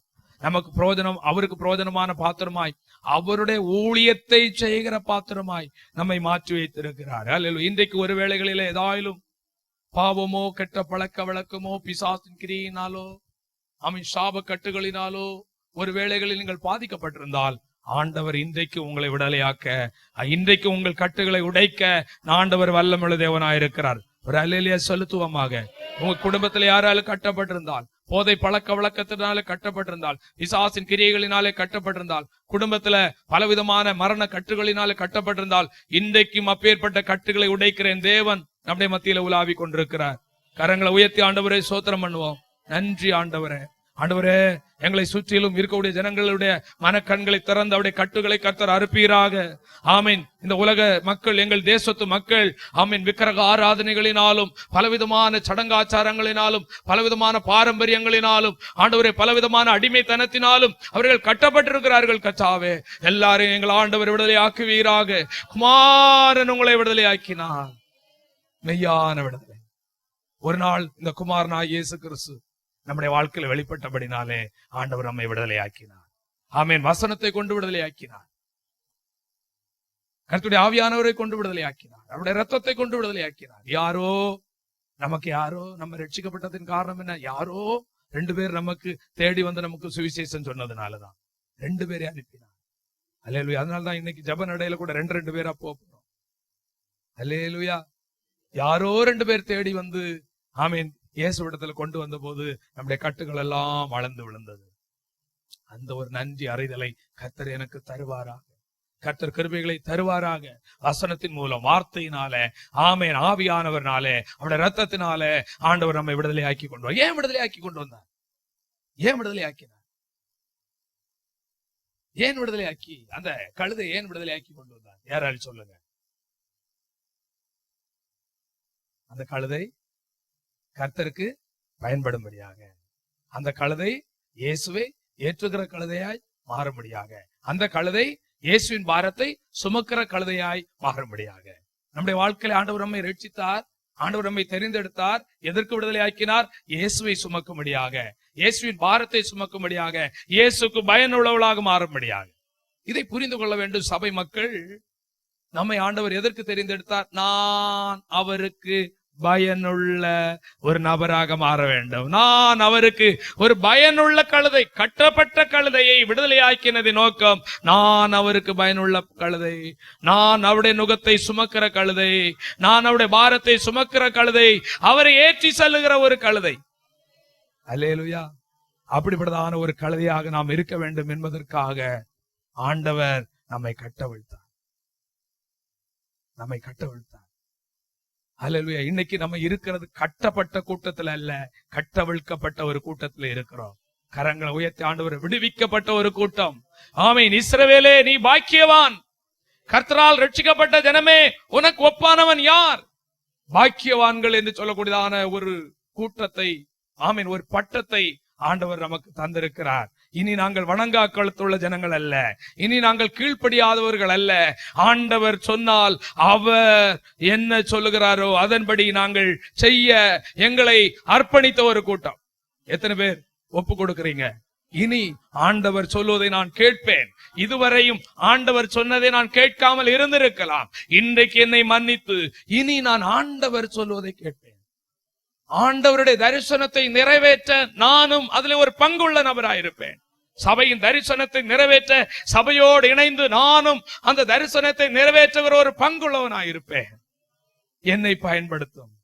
இந்த கழுதை கர்த்தரால் பயன்படுத்தப்படுகிறது. பாருங்க, எங்கேயோ அட்ரஸ் தெரியாம ஏதோ தெருவுல கடந்த கழுதை. சில ஆட்கள் சொல்லுவாங்க, இயேசுவை ஏற்றுக்கொள்ளுக்கு முன்னாடி நான் எங்க இருந்தேன் தெரியுமா? தெருவில் இருந்தேன்னு சொல்லுவாங்க. இயேசு என் வாழ்க்கையில் வர்றதுக்கு முன்னாடி நான் எங்க இருந்தேன் தெரியுமா? மரத்தடியில இருந்தேன்னு சொல்லுவாங்க. இயேசு என் வாழ்க்கையில் வர்றதுக்கு முன்னாடி என் வாழ்க்கையில எப்படி இருந்தேன் தெரியுமா? ஒரு அடிமையா இருந்தேன்னு சொல்லுவாங்க. ஆனா இன்னைக்கு ஆண்டவர் நம்மை விடுதலையாக்கி நமக்கு கனத்தை கொடு. அல்லேலூயா. ஒரு கதை, ஒரு சம்பவத்தை நான் என்னுடைய வாழ்க்கை குறித்து நான் சொல்லணும்னா, நான் சின்ன பையனா இருக்கும்போது ஒரு சம்பவம் ஒண்ணு நடந்திருக்கும். அதை எங்க அம்மாவிட்டையோ யார்ட்டையோ விவரித்து என்ன பண்ணிட மாட்டேன், சொல்லிட மாட்டேன். தெரியாது. பேதை இன்னைக்கு பேச வைத்திருக்கிறார். அல்லேலூயா. பிரியமான கர்த்தருடைய பிள்ளைகளே, ஆனால் இந்த கழுதை ஒன்றுக்கு உதவாதுதான். ஆனால் பிலேயாமின் கழுதையை கொண்டு பிலேயாமோடு கர்த்தர் பேசினார். கழுதையின் வாயை திறக்கும் வல்லமை கர்த்தரிடத்தில் இருக்கிறது. கர்த்தருடைய வார்த்தை, கழுதையின் சத்தம் மோசமான சத்தம் தான். ஆனால் கழுதையின் வாயிலே கர்த்தருடைய வார்த்தை வைத்து பிலேயாமின் மனக்கண்களை திறப்பதற்கு கழுதையை கர்த்தர் பயன்படுத்தினார். அருமையான கர்த்தருடைய பிள்ளை, உங்களை கொண்டு அநேகருடைய கட்டுகளை அவிழ்ப்பதற்கு ஆண்டவர் உங்களை பயன்படுத்துவார். உங்களை கொண்டு உங்கள் எல்லைகளில் உள்ள ஜனங்களை கட்ட அவிழ்ப்பதற்கு ஆண்டவர் பயன்படுத்துவார். நீ என்னால ஒண்ணும் தெரியாது, எனக்கு படிப்பறிவு இல்ல, எனக்கு ஒரு திறமை இல்ல, எனக்கு ஒன்னும் தெரியாது நீ சொல்லாதுங்க. இந்த தெரியாத ஆட்களை தான், மீன் பிடிக்க பேதுரு படிப்பறிவு இல்லாதவன் தான், அவனை தான் ஆண்டவர் பயன்படுத்தினார். பேதைகளை, படித்தவர்களை, ஹல்லேலூயா அல்ல, படித்தவர்களை பயன்படுத்துவார். ஒப்பு கொடுத்தார். கரங்களை உயர்த்தி ஆண்டவருக்கு கையில எடுத்து பயன்படுத்துவதற்கு திக்குவாயா இருந்த மோசேயை தான் ஆண்டவர் பயன்படுத்தினார். என்ன விட்டுரும் ஆண்டவர், இந்த ஊழியம் எனக்கு வேண்டான்னு சொன்னா, இல்ல மோசே, உன்னோடு கூட இருந்து நான் செய்யும் காரியம் பயங்கரமா இருக்கும் என்று சொல்லி மோசேயை கொண்டு அந்த கடினமான அந்த மனிதனோடு பேசி, பார்வனோடு பேசி, அத்தனை லட்சம் ஜனங்களை கொண்டு வருவதற்கு ஒரு சாதாரணமான திக்குவாய் உள்ள மனிதனை பயன்படுத்தினார். நம்மை பயன்படுத்துவார். எத்தனை பேர் இந்த பாரத்தோடு நீங்க இருந்தா, நான் கர்த்தருக்கு பயன்பட வேண்டும், கர்த்தரை நான் ஏற்றணும், என் மேல என் ஆண்டவரை ஏற்றணும், என் மேல என் ஆண்டவர் வரணும், சவாரி செய்யணும் நீங்க நினைச்சா கர்த்தர் உங்களோடு கூட வருவார். கரங்களை உயர்த்தி ஆண்டவர் கர்த்தரை சுமந்தது மத்த 21:7 பார்க்கும்போது அதை எதற்கு விடுதலை ஆக்கினார்? அவரை சுமக்க. அருமையான கர்த்தருடைய பிள்ளைகள், இதோ சபைக்கு நம்ம வந்துட்டு போறதுக்கு அல்ல, சபையில நம்மை கொண்டு வந்தார், நல்லது, விடுதலையாக்கினார், நல்லது. இப்பொழுது என்ன பண்ண வேண்டும்? அவரை சுமக்கிற கழுதையாக இருந்தது. மத்திய 11ஆம் அதிகாரம் 29-30 வசனத்தை நீங்க மறுபடியும் படியுங்கள். மத்திய 11:29-30. நான் சாந்தமும் மனத்தாழ்மையுமா இருக்கிறேன் என்று, நான் படிக்கிறேன், சாந்தமும் மனத்தாழ்மையுமா இருக்கிறேன், என் நுகத்தை உங்கள் மேல் ஏற்றுக்கொண்டு. ஆண்டவர் என்ன சொல்றாரு தெரியுமா? நான் சாந்தம், நான் சர்வ வல்லமை உள்ள தேவன், நான் வானத்தையும் பூமியும் படைத்த தேவன், என்னால் செய்யக்கூடிய அதிசயமான காரியம் ஒன்றும் இல்லை. ஆனால் அவர் அதே நேரத்தில் சொல்றார், நான் சாந்தம் உள்ள தேவன், நான் மனத்தாழ்மை உள்ள தேவன், என்னிடத்திலே கற்றுக்கொள்ளுங்கள். பிரியமான கர்த்தருடைய பிள்ளைகளே, உலகத்திலே கற்றது போதும், கர்த்தரிடத்திலே கற்றுக்கொள்ளுங்கள், கர்த்தரிடத்திலே கற்றுக்கொள்ளுங்கள். நீ அறியாதும் எட்டாதமான பெரிய காரியங்களை உனக்கு வெளிப்படுத்துகிற கர்த்தரிடத்திலே கற்றுக்கொள்ளுங்கள், கர்த்தரிடத்திலே கற்றுக்கொள்ளுங்கள், கர்த்தரிடத்திலே கற்றுக்கொள்ளுங்கள். உலக பிரகாரமாக பார்க்கும்போது ஆசிரியரிடத்திலே நாம் கற்றுக்கொள்ள அதிகமாக விரும்புவோம். ஆனால் ஆசிரியர்கள் எல்லாரையும் உருவாக்கின கர்த்தரிடத்தில் அதிகமாக நாம் கற்றுக்கொள்ள வேண்டும். அதிகமாக வேதத்தை படித்து நாம் கற்று அதிலே நாம் தேறினவர்கள் என்னிடத்திலே கற்றுக்கொள்ளுங்கள். அவர் சொல்ற என்னிடத்திலே கற்றுக்கொள்ளுங்கள். என்னிடத்துல தான் நீ உண்மையான பாடத்தை கற்றுக்கொள்ள முடியும். அல்லேலூயா. உண்மையான பாடம், உன் வாழ்க்கைக்கு வேண்டிய பாடத்தை உலகத்துல வேண்டுமானால் உலகத்துல உயர்வதற்கு ஸ்கூலுக்கு போய் பாடங்களை கற்றுக்கொள்ளலாம்.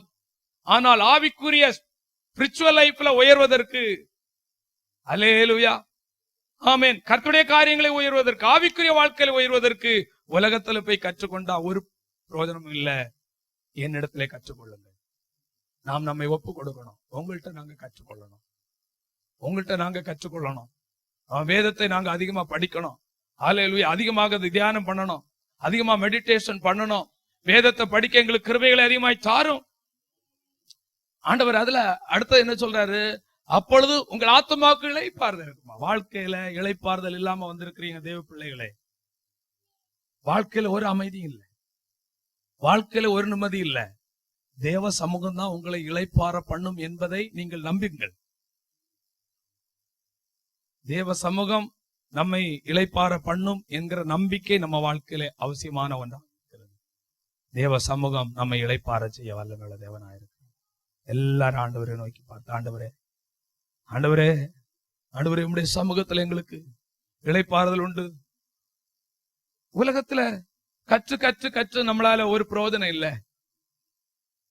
ஆண்டவருக்கு பிரயோஜனம் இல்லை. ஒருவேளை நமக்கு பிரயோஜனமா இருக்கலாம். ஆனால் அவரிடத்துல கற்றால் நாம் அவருக்கு பயனுள்ளவர்களாய் மாறுவோம். வேதத்தை கவனமாக கருத்தாய் படிக்க ஆரம்பித்து விட்டால் நாம் அவருக்கு பயனுள்ளவர்களாக நாம் மாறுவோம். கர்த்தர் நல்லவராக இருக்கிறார்.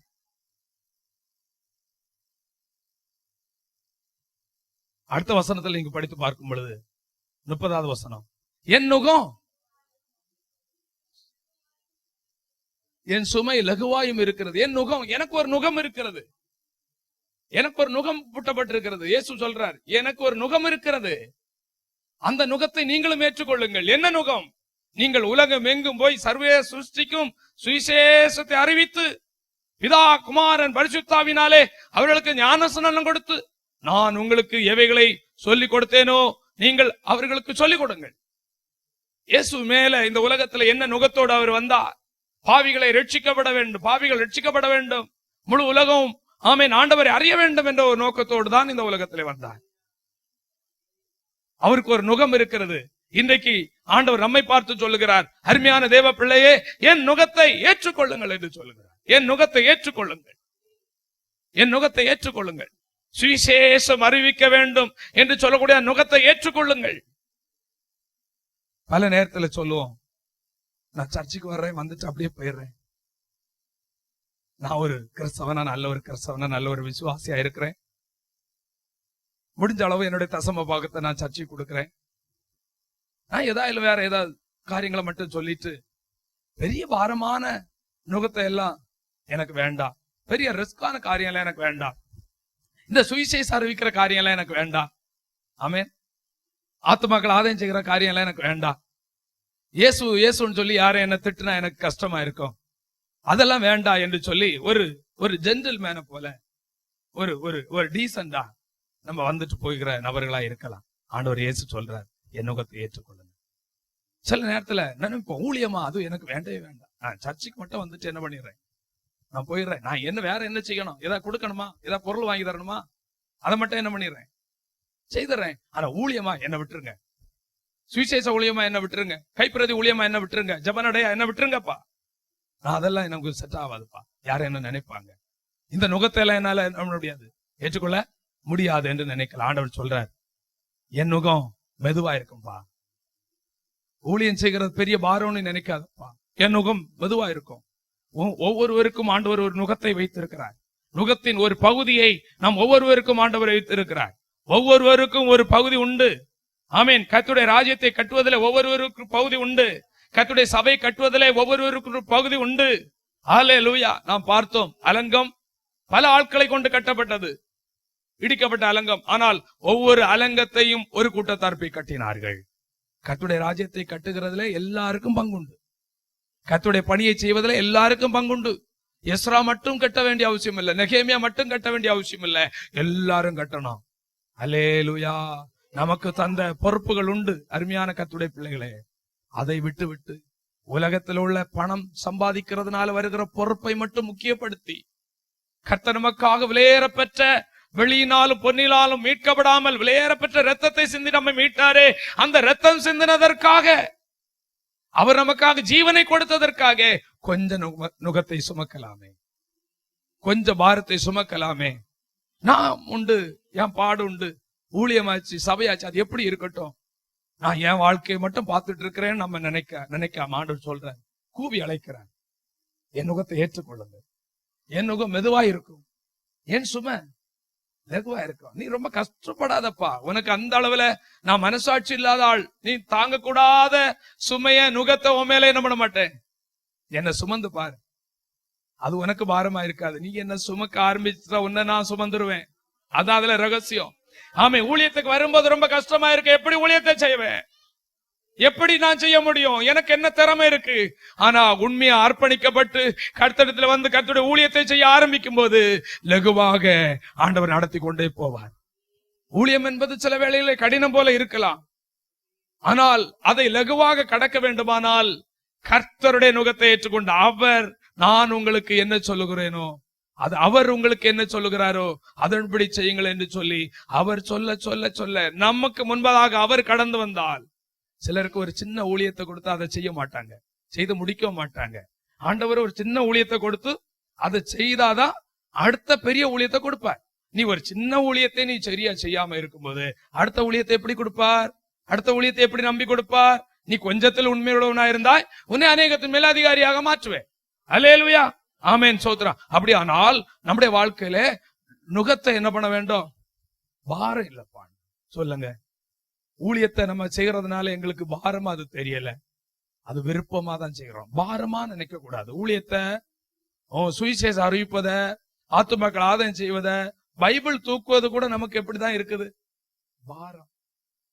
யாரும் பாத்துருவாங்க, அவனா சோறு போடுறான். யார் சோறு போடுறா? இயேசு சோறு போடுறானா, உலகத்தான் சோறு போடுறானா? இயேசு ஜீவனை தந்தாரா, உலகத்தான் ஜீவனை தந்தானா? இயேசு சுகத்தை தந்தாரா, உலகத்தான் ஜீவனை தந்தானா, சுகத்தை தந்தானா? இயேசு விடுவித்தாரா, உலகத்தான் விடுவித்தானா? பைபிளை சுமப்பதற்கு கஷ்டம். சபையில ஒரு கழுத, மனைவி கழுத, எல்லா பாரத்தையும் ஒரு பேக மாட்டி விட்டுக்குது. பிள்ளைகளுடைய பைபிள், புருஷன் பைபிளை எல்லாம் என்ன பண்ணணும், எல்லாத்தையும் இந்த கழுதைக்கு மேல தூக்கி வச்சாச்சு.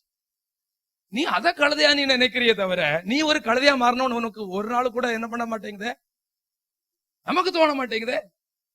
நம்ம என்னைக்கு கழுதையா மாற போறோம், நம்ம என்னைக்கு சுமக்க போறோம்? பைபிளை சுமக்கிறதுல கூட ஒரு ஐயா, பைபிளை நீங்க சுமந்தா, பப்ளிக்கா சுமந்தா, இந்த பைபிள் உங்களை சுமக்கும்.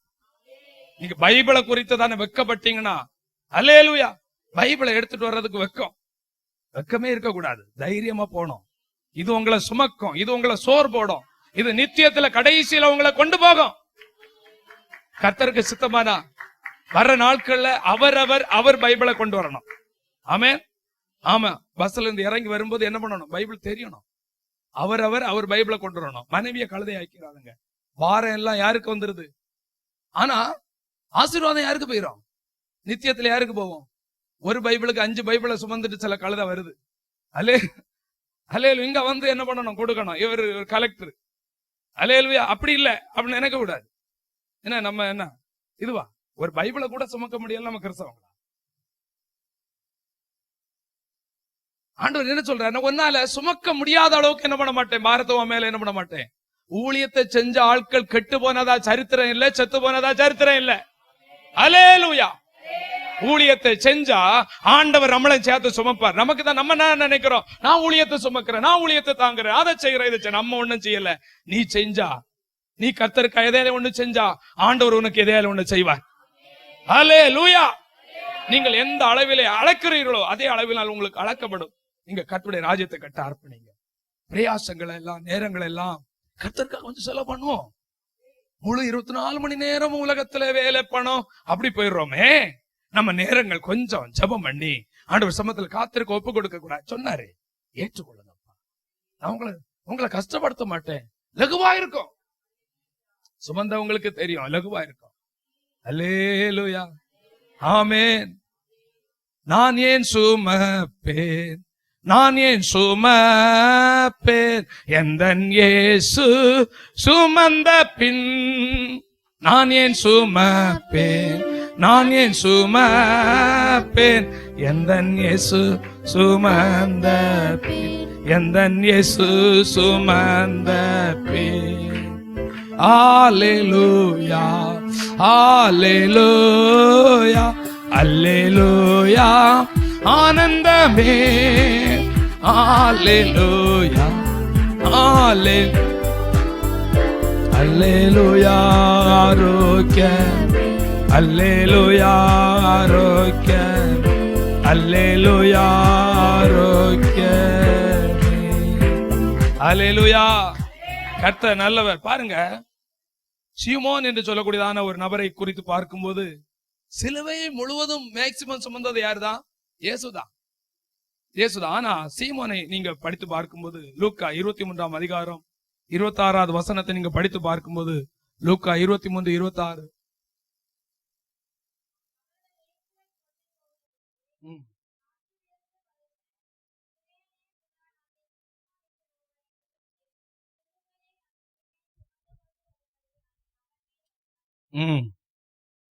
பாருங்க, சிலுவையை சுமந்து கொண்டு வரும்படி அவன் மேல் வைத்தார்கள். அவன் முழு சிலுவையும் சுமக்கல, முழு நேரமும் சுமக்கல, ஆனா கொஞ்சம் என்ன பண்ணா?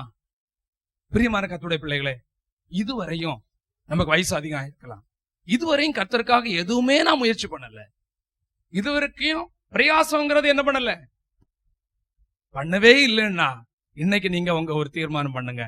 என்ன பண்ண போகிறேன், என்ன முற்றிலும் ஆண்டவரே என்ன போகிறேன், என்ன அர்ப்பணிக்க போகிறேன் அப்படின்னு சொல்லிட்டு நீங்க சொல்லுங்க. நிச்சயமாய் ஆண்டவர் நிச்சயமாய் ஏதாயிலும் ஒண்ணு செய்ய தீர்மானம் பண்ணும். யாருக்காயிலும் கொஞ்சம் டிராக்ஸ் எடுத்துட்டு போங்க. 2 பேர் ஆண்டவர் அனுப்பினாரே. ஒரு நபரை, ஒரு குடும்பத்தை விடுதலையாக்க 2 பேர் அனுப்பினார். 2 சகோதரிகளா என்ன பண்ணுங்க, டிராக்ஸ் எடுத்துட்டு போங்க. அந்த குடும்பங்கள்ல அட்ரஸ் வாங்கிட்டு வாங்க, அவங்கள சந்திக்க சொல்லுங்க. சிலருக்கு போய் சுவிசேஷம் சொல்லுங்க, தனித்தனியா போய் சொல்லுங்க. ஆத்துமாக்கள் ரட்சிக்கப்படணும்னு நேரம் கிடைக்கும் போதெல்லாம் இங்க வந்து ஜோம் பண்ணுங்க, வீட்டுல ஜோம் பண்ணுங்க. பாருங்க, ஒரு காரியத்தை நம்ம பார்க்கணும், ஏதாயாலும் ஒரு பகுதியை. ஒவ்வொருவருக்கும் ஒவ்வொரு விதமான ஊழியத்தின் சிலுவை என்று ஒன்று இருக்கிறது, குடும்பத்தின் சிலுவை என்று ஒன்று இருக்கிறது. ஆனா குடும்பத்தின் சிலுவை தான் நம்ம சுமந்துட்டு இருக்கிறோம். ஆனா ஊழியத்தின் சிலுவை கொஞ்சமாயில என்ன பண்ணணும்? ஏன்னா இயேசு நமக்காக சுமந்தார். முழு பாரத்தையும் அவர் எடுத்து சுமந்தார்னா கொஞ்சமாயிலும் பாரம் நம்ம சுமக்கிறவர்களாக நம்ம மாற கர்த்தர் நமக்கு கிருபைகளை கர்த்தர் நமக்கு தருவாராக. கர்த்தர் நல்லவர். பாருங்க, பாரத்தை அவர் மேல் வைப்பவன் யாரு? விசுவாசி. பாரத்தை சுமப்பவன், அவருடைய பாரத்தை சுமப்பவன் சீசன். நம்ம பாரம், நமக்கு நிறைய பாரம் இருக்கு, அப்படித்தானே? பாரம் இல்லாத யாரையும் இருக்கிறோமா? என்னைக்குமே என் பாரத்தை எல்லாம் நீங்க வச்சிடுங்கப்பா, என் பாரத்தை எல்லாம் நீங்க வச்சிடுங்கப்பா. என்னைக்கு பார்த்தாலும் ஒரே அழுக, ஒரே கண்ணீர். என் பாரத்தே அவர் மேல வச்சு வச்சு வச்சு வச்சு அவரை பாரம் சுமக்கிற கழுதையா நம்ம மாத்திடுறோம். கொஞ்ச நாளாயிலும் ஆண்டவரே உங்க பாரத்தை நான் சுமக்கிறேன்னு. அப்போ பாரத்தை அவர் மேல் வைக்கிறவங்க யாரு? விசுவாசி. அவருடைய பாரத்தில் கொஞ்சம் சுமக்கிறவர்கள் சீசர்கள். நீங்க யாரா இருக்க விரும்புகிறீங்க? விசுவாசியா இருக்க விரும்புகிறீங்களா? இனி இனி இனி இதுவரை விசுவாசியா இருந்திருக்கலாம், பரவாயில்ல. இந்த நாளிலிருந்து நான் ஒரு சீசனாக மாற விரும்புகிறேன் சொல்றவங்க மட்டும் கரங்களை உயர்த்துங்க, கிருபை தருவார். இனி நான் பாரத்தை ஏன் பாரத்தே சொல்லிட்டு இருக்க மாட்டேன். அதான் பாடணும், இயேசு ராஜா உம் இதய துடிப்பை அறிந்து கொள்ளும் பாக்கியம் தாரும், உம் ஏக்கமெல்லாம் நிறைவேற்ற. நம்ம எல்லாம் பாட்டு நல்லா பாடுவோம், மியூசிக்ல மயங்கி பாடுவோம். ஆனா அர்ப்பணிப்புங்கிறது நம்ம வாழ்க்கையில தேவை. அல்லேலூயா. இதய துடிப்பு அறிந்து அதை நான் செய்ய எனக்கு கிருபை தாரும் ஆண்டவரே.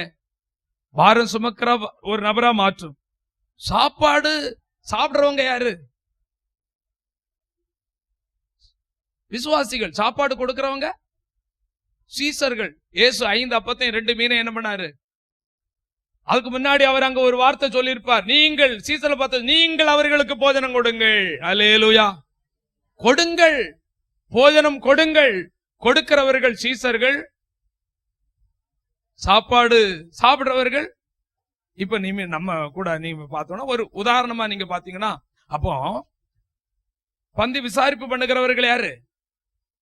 சீசர்கள். சாப்பிடுகிறவர்கள் ஒரு நாட்களில் என்னைக்கும் நம்ம சாப்பிட்டுட்டே இருக்க கூடாது. என்ன பண்ணணும்? சர்வ் பண்றவங்களா மாறணும், கொடுக்கிறவங்களா மாறணும். அல்லேலூயா. அப்ப பாரத்தை நம்ம என்னைக்கும் அவர் மேல பாரத்தை வச்சுட்டு இருக்கிறவங்களா இல்ல. நமக்கு தெரியும் நம்ம பாரம் இல்ல, அவருக்கு தெரியும். அவர் ஏற்கனவே சுமந்துட்டார். ஆமென். ஏற்கனவே நம்ம பாரத்தை சுமந்துட்டார். ஆமென் சொல்லுங்க. அப்போ நம்ம பாரத்தை வைக்கிறோம் அவருக்கு பாரம். உங்க பாரம் என்ன ஆண்டவரே? உங்க பேடன் என்ன ஆண்டவரே? அந்த பாரத்தை நாங்க என்ன பண்ணணும்? கொஞ்சம் சுமக்கணும். அல்லேலூயா. கர்த்தர் ஏதாயாலும் தருவாரா என்று சொல்லிதான் இன்னைக்கு பெரும்பாலும் சபைக்கு வருவோம். அது நல்லது, தப்பு நம்ம சொல்லவே முடியாது. இயேசு இருந்த நாட்களில ஆமா இயேசு ஏதாயாலும் தருவாரான்னு போற தவறு அல்ல. ஆனா இயேசுக்கு நான் எதை கொடுக்க முடியும்? அதுதான் சீசன். இந்த விசுவாசிங்கிற நிலையை விட்டு அடுத்த நிலைக்கு வரணும். ஆமென். விசுவாசிங்கிற நிலையை விட்டு தெய்வ பிள்ளைகளை நீங்க என்ன நிலைக்கு வரணும்? அடுத்த நிலைக்கு வரணும். என்ன நிலை? சீசன் என்பவன் குருவை போல, சீசன் என்பவன் குருவை போலவே ஒரு பாட்டு இருக்கு இல்லையா? ஆமென். அப்படித்தானே? அவ சீசன் யார போல இருப்பான்? ஆமா, இயேசு பார்க்கிற போல பாரு. இயேசுவின் தரிசனம். இயேசு ஜெருசலேமை பார்த்து கண்ணீர் விட்டார். இயேசு ரட்சிக்கப்படாத மக்களை பார்த்து கண்ணீர் விட்டார். இயேசுடைய பாரம். இயேசு பார்க்கிற போல அவங்களுக்கு என்ன கஷ்டம், அத நான் எப்படி அவங்களுக்கு எப்படி நான் கியூர் கொடுக்கலாம், நான் எப்படி அவங்களுக்கு எதையாலும் ஒண்ணு செய்யலாம். ஏன்னா இயேசு தம்மிடத்துல வந்தவங்களுக்கு எல்லாருக்கும் கொடுத்தார். சீசர்கள் என்ன பண்ணாங்க? பந்திகளை பரிமாறினார்கள். சீசர்களாகிய நாம் விசுவாசிகள் என்கிற நிலையில இருக்காம அடுத்த நிலையில வந்து சீசனாய் மாறி, ஊழியக்காரனாய் மாறி, கர்த்தருக்காய்க்கு எதையாலும் ஒன்றை செய்து ஆமென் கர்த்தருடைய ராஜ்யத்தை கட்டி ஒரு சில ஜனங்களை இருளில் இருந்து விடுதலையாக்கி அவளை நித்தியத்துக்கு நேராக நடத்துகிற ஒரு கிருபா பாத்திரமாய் கர்த்தர் நம்மை மாற்றுவாராக. இதனால என்ன நடந்துச்சு தெரியுமா? இந்த கழுதை இயேசுவை சுமக்குது. போக போக போற இடத்துல எல்லாம் இயேசுவை பாக்குறவங்க யாரையும் பாக்குறாங்க? நான் கொடுத்து வைத்தவன். இவ்விதமான சீரை பெற்ற ஜனம் பாக்கியம் உள்ளது. யாருக்கும் கிடைக்கல, அந்த பாக்கியம் நமக்கு கிடைத்து இருக்குது. இயேசுவை சுமக்கிற பாக்கியம் நமக்கு இருக்கிறது. அதை விட்டு விடாதீர்கள், அதை விட்டு விடாதிருங்கள். கொஞ்ச காலம்தான். சரீரம் நல்லா இருக்கும்போதுதான் சுமக்க முடியும். அதுக்கு பிறகு நம்மள 4 பேர் சுமக்கணும். ஆமென். புரியுதுங்களா? சரீரம் இப்ப 40, 50, 60 எல்லாம் செத்து போயிடுறாங்கல்ல, செத்து போயிடுறாங்கல்ல. நம்ம எல்லாம் நல்லா இருக்கோம். நல்லா இருக்கும்போது கொஞ்ச நாள் சுமப்போம். ஆமென். அல்லேலூயா. அதுக்கு பிறகு நம்ம இயேசுவை சுமக்கணும்னு நினைச்சாலும் சுமக்க முடியாது. நம்மளதான் 10 பேர் என்ன பண்ணணும்? சுமந்துட்டு போனோம். அப்போ இயேசுவை சுமப்பதனால கனம் கிடைச்சு, கனம் கிடைக்கும். ஒருவன் எனக்கு ஊழியம் செய்தால் பிதாவாகிய தேவன், கனம் எப்படி வரும்னு தெரியாதுங்க, எங்கேயும் கனம் கிடைக்கும். ஒரு இடத்துல விதைப்பீங்க, இன்னொரு இடத்துல அறுப்பீங்க. ஒரு இடத்துல விதைப்பீங்க, இன்னொரு இடத்துல அறுப்பீங்க. விதைக்கிற ஒரு இடையமா இருக்கலாம். கண்ணை நகர்ல விதைப்போம், இன்னொரு இடத்துல அறுப்போம். கண்ணை நகர்ல சில நேரம் பலன் கிடைக்காம இருக்கலாம், ஆனா அங்க விதைக்கிறோம், இன்னொரு இடத்துல நம்ம அறுப்போம். அல்லேலூயா. அப்போ அந்த கனம் எல்லாம் எதனால நமக்கு தெரியுமா? இயேசு சுமந்த கழுதைக்கு தான் கனம். சும்மா போற கழுதைக்கு கனம் கிடைக்குமா? யாரும் திரும்பி கூட பார்க்க மாட்டாங்க. கவனிக்கிறீங்களா? இயேசுவ சுமந்த கழுதைய திரும்பி பார்ப்பாங்க. இயேசு அந்த கழுதைக்கு மேல இருக்கிறாருன்னு திரும்பி பார்ப்பாங்க. இயேசு இல்லாம போற கழுதைய யாரும் திரும்பி பார்ப்பாங்களா? பார்க்கவே மாட்டாங்க. நீங்க எப்படிப்பட்ட கனம் பெற்ற கழுதையா இருக்க விரும்புகிறீங்களா, இல்ல கனம் பெறாத கழுதையா இருக்க விரும்புகிறோம்? நம்ம தீர்மானிக்கணும். அல்லேலூயா. அப்ப இந்த குருத்தோலை என்பது என்ன என்று பார்க்கும் பொழுது, இந்த உலகத்துல சும்மா மணி அடிச்சிட்டு போறது இல்ல. இந்த உலகத்துல குருத்தோலை, எங்களுக்கு நாங்க ரோமன் கேத்தலிக்ல இருந்ததுனால அந்த நாட்கள்ல எல்லாம் என்ன பண்ணுவாங்கன்னா, குருத்தோலைய மரத்தை எல்லாம் வெட்டி குருத்தோலை இறக்கிடுவாங்க. எல்லாருக்கும் போகும்போது 2 குருத்தோலை கொடுப்பாங்க. அதை என்ன பண்ணுவோம், நாங்க பாம்பெல்லாம் செய்வோம். பாம்பு செய்வோம், இல்லைன்னா 2 டிசைனா செய்வோம். எனக்கு அதிகமா செய்ய தெரியாது பேரை. அல்லேலூயா. ஆனா நிறைய பேர் அதை செய்வாங்க. செய்கிறவங்கள்ட்ட கொடுத்து செஞ்சு அதை என்ன பண்ணுவோம், வீட்டுல கொண்டு வைப்போம். பிரியமான கர்த்தருடைய பிள்ளைகளே, அதை பிறகு என்ன பண்ணுவாங்க, ரோமன் கேத்தலிக்ல கொண்டு கொடுத்தா அதை எரிச்சு என்ன பண்ணுவாங்க, அதை தான் என்ன பண்ணுவாங்க, மனிதனே நீ மண்ணா இருக்கிறாய் மண்ணுக்கு திரும்புவாய் சாம்பல் புதன்னு வைப்பாங்க. அதுல இருந்தா தவக்காலம்னு ஆரம்பிப்பாங்க. நமக்கு தவக்காலம் அப்படிங்கிறது இல்ல, ஒவ்வொரு நாளும் ஆண்டுடைய பாடுகளை தியானிக்கணும். அல்லேலூயா. ஒவ்வொரு நாளும் நாம் அவருடைய பாடுகளை நாம் தியானிக்க கர்த்தர் நமக்கு கிருபை தருவாராக. அப்ப உலக பிரகாரமாக ஏதோ ஒரு குருத்தோலையை தூக்கிட்டு போறதுனால பயன் இல்லை. இந்த குருத்தோலை என்பது வெற்றியின் அடையாளம். குருத்தோலை என்பது வெற்றியில் நாம் ஜெயம் பெற்றேன் என்பதற்கு அடையாளம். வெளிப்படுத்தல் 7ஆம் அதிகாரம் 9வது வசனம் கடைசியாக படித்து முடிப்போம். வெளிப்படுத்தல் 7ஆம் அதிகாரம் 9வது வசனம். இவைகளுக்கு பின்பு நான் பார்த்தபோது, பாருங்க, சகல ஜாதிகளிலும் சகல கோத்திரங்களிலும் சகல பாசைக்காரரிலிருந்து வந்ததும் ஒருவரும் எண்ணக்கூடாதுமான திரளான கூட்டங்கள் வெள்ளை அங்கி தரித்து குருத்தோலைகளை பிடித்து சிங்காசனத்துக்கு முன்பாகவும் ஆட்டுக்குட்டியானவருக்கு முன்பாகவும் நிற்க கண்டேன். ஒருவரும் எண்ணக்கூடாத திரள் கூட்ட ஜனங்களை ஆண்டவர் ரட்சித்துக் கொண்டே இருக்கிறார். மந்தையிலே சேர்த்து கொண்டே இருக்கிறார். நித்திய ராஜ்யத்திற்கு ஆயத்தமாக்கி கொண்டிருக்கிறார். அதுல ஒரு சின்ன கூட்டம் தான் நம்ம. அதுல ஒரு சின்ன கூட்டம் தான் நம்ம. அல்லேலூயா. ஜெயம் பெற்ற கூட்டம், பாவத்திலிருந்து ஜெயம் பெற்ற கூட்டம், பிசாசிலிருந்து ஜெயம் பெற்ற கூட்டம், சாபத்திலிருந்து ஜெயம் பெற்ற கூட்டம், இந்த உலக கட்டிலிருந்து ஜெயம் பெற்ற கூட்டம், உலகத்திலிருந்து ஜெயம் பெற்ற கூட்டம். ஆனா இந்த கூட்டத்தை ஆண்டவர் ஒரு நாள் இயேசு ஆமென் மத்திய ஆகாயத்தில் வரும்போது நாம் அங்கு போவோம். அங்கு வெள்ளை அங்கி தரிக்கப்படும். வெண்மை என்பது ஜெயத்திற்கு அடையாளம். வெண்மை என்பது பரிசுத்தத்திற்கு அடையாளம். வெண்மை என்பது சமாதானத்துக்கு அடையாளம். விசேஷமாக வெண்மை என்றால் ஜெயம். அல்லேலூயா. அந்த ஜெயத்தை எடுத்தவர்களாக ஆமென் வெண்ணைங்கி தரித்து கொண்டு தங்கள் கைகளில் குருத்தோலைகளை பிடித்து, பாம்பு செய்வதற்கல்ல, அல்லேலூயா, ஜெயம் இயேசுக்கு ஜெயம் என்று சொல்லி பிடித்து சிங்காசனத்துக்கு முன்பாகவும் ஆட்டுக்குட்டியானவருக்கு முன்பாகவும் நிற்க கண்டேன். ஒரு நாள் நம்ம அங்கு போகும்போது குருத்தோலைகளை நாம் பிடிப்போம். பரலோகத்தில் நம்ம அதை செய்வோம். அல்லேலூயா, ஸ்தோத்திரம். ஆமென். நிச்சயமாகவே அதற்கு அது எவ்வளவு ஒரு மகிமையான சந்தோஷம், எவ்வளவு ஒரு மகிழ்ச்சியான ஒரு சந்தோஷம். அது ஒரு மேன்மையான ஒரு நாள். அருமையான கர்த்தருடைய பிள்ளையே, நம்முடைய வாழ்க்கையில வெறும் விசுவாசி என்கிற நிலையை விட்டு சீசன்ங்கிற ஒரு நிலையிலே கர்த்தருக்காக எதையாலும் ஒண்ணு செய்ய நாம் நம்மை அர்ப்பணிப்போம். நிச்சயமாய் ஆண்டவர் பெரிய காரியங்களை நாம் செய்வார். ஆண்டவர் பெரிய காரியங்களை செய்வார். Praise the Lord. ஏறுகிறா தள்ளாடி தவழ்ந்து களைப்போடே என் நேசர் குருசை சுமந்து என் நேசர் கொல்கதாமலை நோக்கி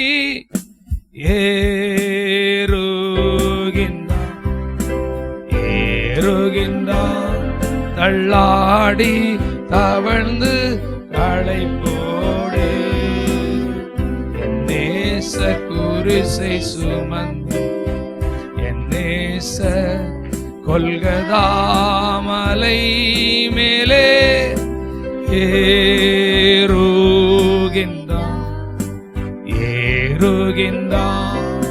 கன்னத்திலவன் ஓங்கி அறைய சின்ன பிள்ளை போல் ஏங்கி நின்றார். எழுந்து நின்று பாடுவோம். கன்னத்திலவன் ஓங்கி அறைய சின்ன பிள்ளை போல் ஏங்கி நின்றார். அந்த பீலாத்து கையை கழுவி ஆண்டவரை அனுப்புகிறார். அந்த பீலாத்து கையை கழுவி ஆண்டவரை அனுப்புகிறார். ஏறுகிறார் தள்ளாடி தவழ்ந்து கலை போடே என் நேச குருசை சுமந்து என் நேச கொல்கதாமலை மேலே ஏறுகிறார்.